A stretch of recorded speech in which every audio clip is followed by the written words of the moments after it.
Giêsu mel hoi cái hin khô trong kim la cả lâm mu thiên a sơn và số gì cả hin khô a ki cha ti zat boi na cả man lâu la din bay ven si nghe cái hin khô a mel hoi na ei von si nghe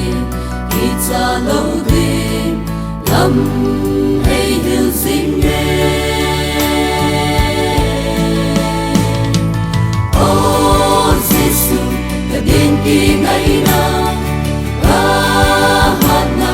ta đón gió nắng nắng ta đến dâu la tha hà đầy bê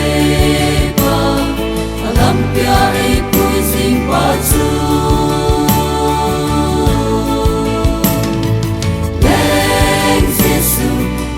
hoi na chân cả hin khô à lên vai hồng linh lung hay na ca mu na tình in làm bia chân ngày buổi sinh in ô lên Giêsu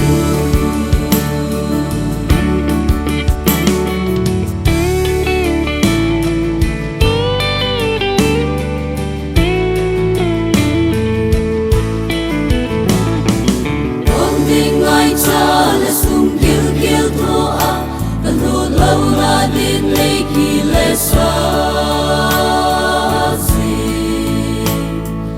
âm là ta à cô linh mê bùi nai xin cảm ơn lâu là đến lấy ven sinh nghe cả chỗ na cả cô kỳ ô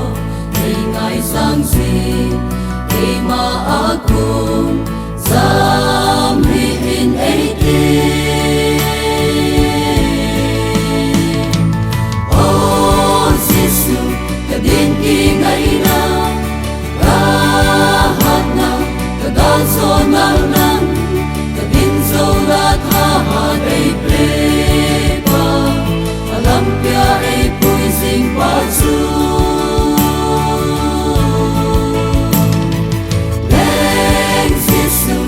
mel hoi na chân cả hin khô à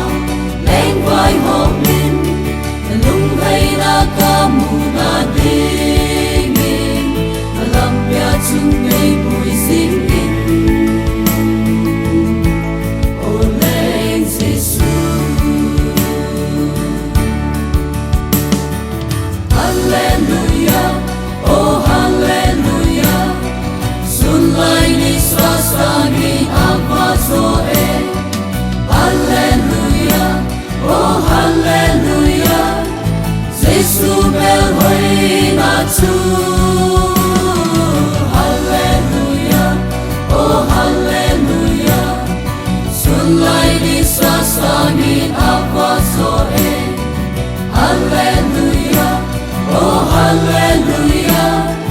Giêsu mel hoi na chu